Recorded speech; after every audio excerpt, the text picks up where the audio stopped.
Hey guys, how's it going?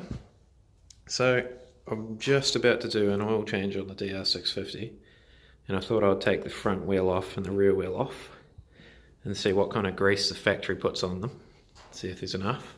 If not, we'll put some more on. This will be the DR650's first ever oil change. So I got myself a OEM Suzuki filter, one of the crush washers. That cost me $14.60 New Zealand. Then I went and got this stuff here. Some people say don't use synthetic yet, but I'm sure it's going to be fine. Each to their own. So what I think we'll do is we'll start by draining the oil. The bike's nice and warm now, and then get to some other maintenance stuff afterwards. So let's get into it. Just quickly guys, before I start, if you want to see some maintenance and upgrades on the DR650, MOTO DANS is really good. He's got some really good videos of the subject, so if you want to check him out, go do it. I'll leave his channel in the description. Alright, so it looks like I've only got this bucket to drain the oil. I would go get something else, but we're actually in quarantine because of the coronavirus bloody thing. Shows you how organised I am. So we'll start with that. I'm actually going to make this video a little bit longer and just like stop cutting and cropping things. So just let me know if you prefer that. It's going to be a bit longer than usual. So first things first, you need a 17mm, which I got here. Crack the bottom loose, drain the oil, then we'll get to the filter. So let's start doing that. Okay, so I'm not going to cut any of this footage. Let's see how much of a dick I'll make it myself. So get that loose first. Right. Slide this under. This is going to be tricky. Let's see if I screw it up. I can't even remember how long the threads are. It's coming. Just push up. Keep pushing up. Then when you think the thread's ended, you just kind of tilt off to the side and it shouldn't hit you so much. I should put gloves on, but there we go. Perfect. Perfect. Barely even got oil on me. Alright, so we'll let that drain. Just come over this side and pull the bike up straight. Get some more of it out. There we go. So I'll get back to you guys and we'll take the filter out. Alright, so while that's draining, let's get the gloves on before someone asks. Got a bit of a funny situation with my skid plate.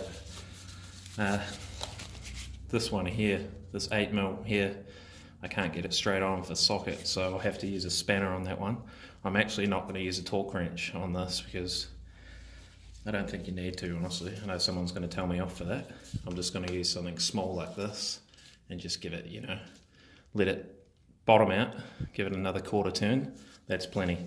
I will use a torque wrench for the sump, but for these, I think my torque wrench is too big. It's not, I don't know how you call it, sensitive enough. So let's whack these off. Yeah, they're not too tight at all. And the spanner for this one, actually I'll use the ring end, makes sense. Yep, cool. That's them. Wind them out. It's going to be a bit of a mess actually. Before I continue, let me grab a rag. Alright, so I got myself some rags. I'll just put them under here so that it doesn't get under the skid plate and make a sticky mess when I get into them. Dirt, things like that. That should do it. Alright, let's back these out. And just keep pressing it in when you're pulling them out. And if I remember right, these are all the same length, but I'm going to put them in order anyway. It's just a good habit to have. Some of you guys might have your own system, but that's what I do.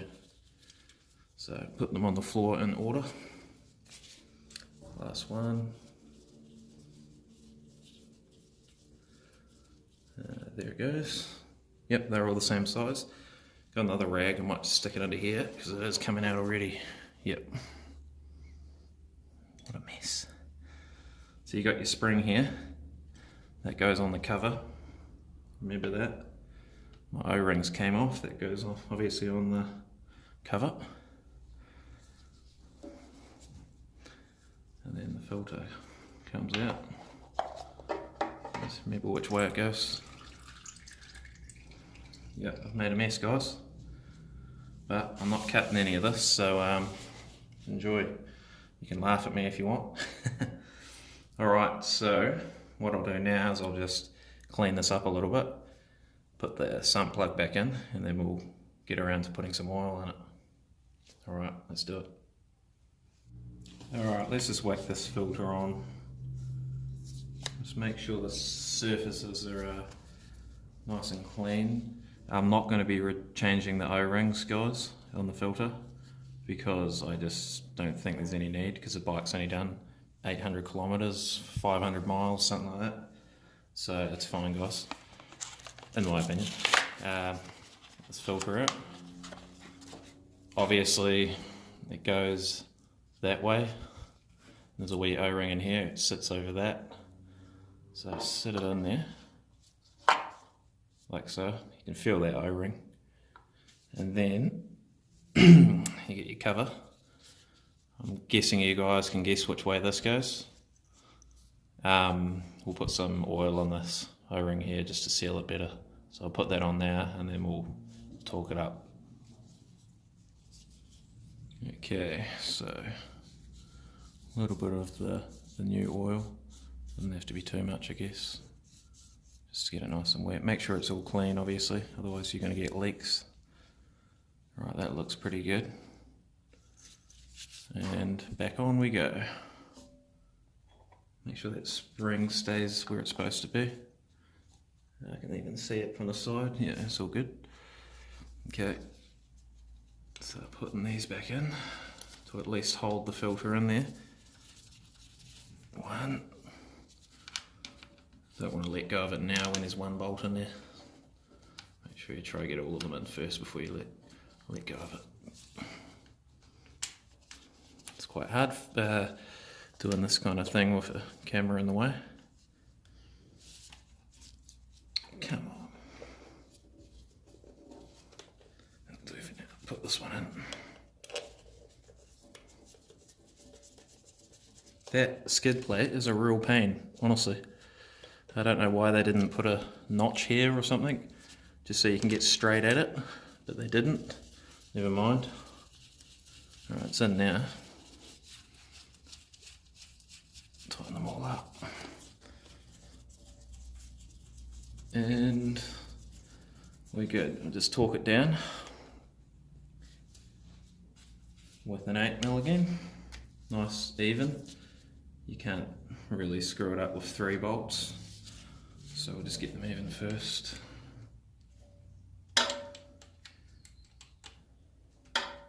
Stupid idea this is. Okay, that's just bottomed out. That's bottomed out. That's bottomed out. So what I do is this, basically. Correct me if I'm wrong, guys, but this is what I've been doing for years. So you've got it there, it's bottomed out, you've got no torque on it, and then just like that. That's plenty. And the same with this one. Just a wee bit. Done. Never had problems with it yet. Feel free to give me your opinions though. Let's put that sump plug back in. Alright, just a side note. This is an absolute joke by Suzuki. Thank you very much. What a waste of time. Next time, like I've done for the last 5, 6, 7, maybe even a decade, just forget changing that for at least a good 5, 6 times. They tell you on the owner's manual, change it every time. Don't do that, because you just end up busting all the sides of your bolt, causing even more problems or potentially even more risk of leaking. So I don't believe in that stuff, honestly. Sorry guys, that is stupid. And also torque wrenches are stupid. Just a little rant. Alright, let's get back into it. Alright, so we'll just hand tighten that for now. So the crush washer sits down. Yep. Okay. Alright, so I'll be honest with you guys, I barely ever use this torque wrench. I know it's pretty bad, but it's just, I mean, in reality, how many people actually use them? Once again, I know I'm going to get told off for that. Let's try it from this angle. Here we go.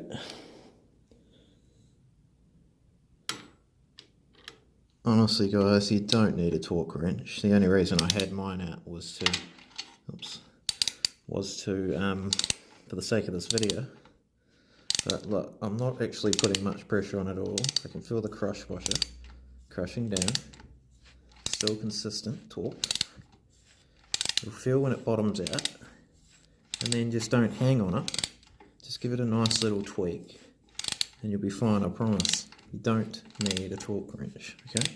There we go, it's bottomed out. Now, let's get a good angle on this. It's hard with one hand, sorry guys. There. Right, so it's bottomed out. See the angle I'm on here? Just like that. Done. Doesn't need any more. Tell you what, these bottles are quite handy.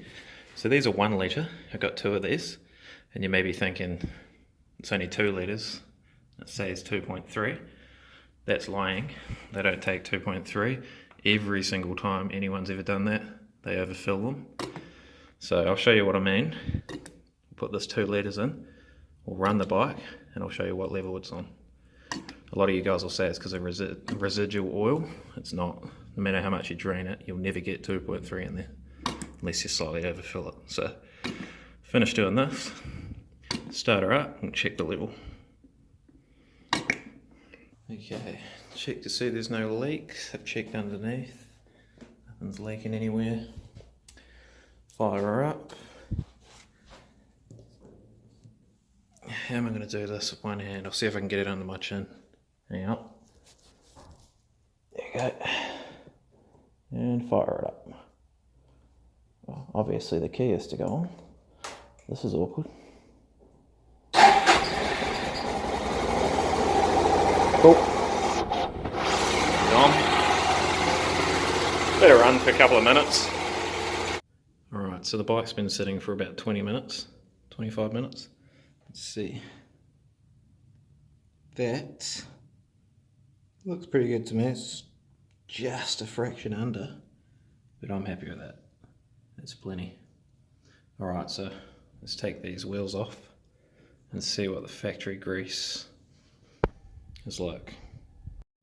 So my chain, I know, is pretty good. I'm happy with the tension. It seems about right. So what I'm going to do, just because I'm lazy, it's on 2 anyway. I was going to draw a line. It looks like they're on 2. Let's see if the other side's the same. It should be.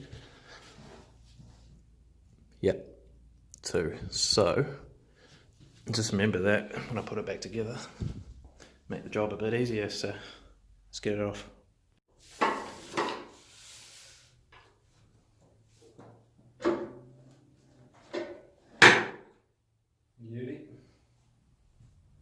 Alright, so basically I'm just sliding the axle out, just to see how much grease is on there.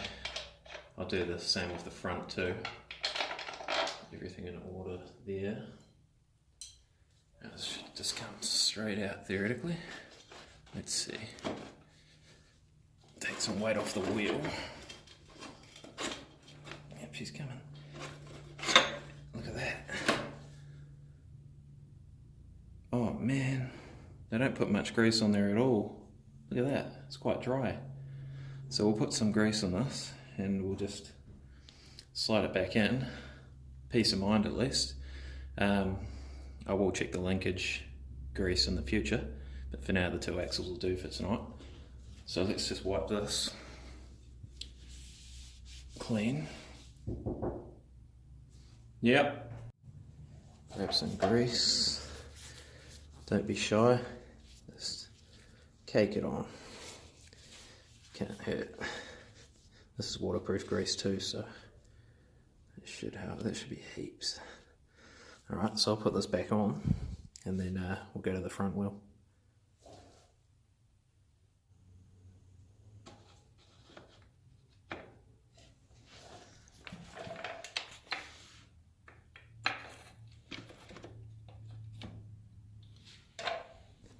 Alright, so that's the back done.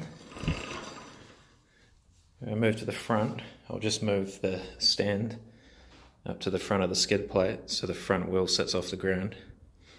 And then undo these 8mm here, undo the axle, pull it out, re-grease it. And that should do for maintenance. Alright, so we'll crack these loose. These aren't very tight and they do break quite easily, I've heard, so just be careful with them. Alright, so they're all loose. You chuck it, you have to figure out what that is. It's like a 19, 20 something. Yep, 19. So I'll loosen that off. And that is on a thread on the other side. Pretty sounds right. That's the way out there.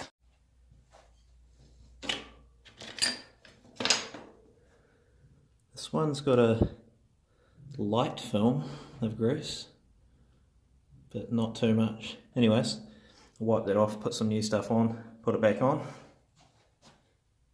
Alright, so the axle's back on. So tighten these up. Just be gentle.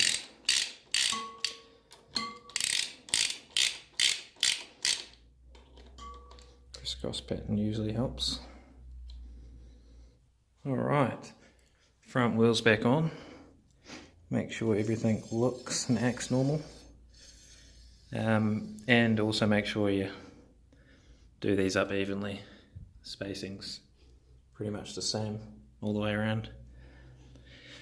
So, a bit of a preventative maintenance, I guess, this video. I think that'll do it for now. So, thanks for watching, guys. And until next time, catch you later.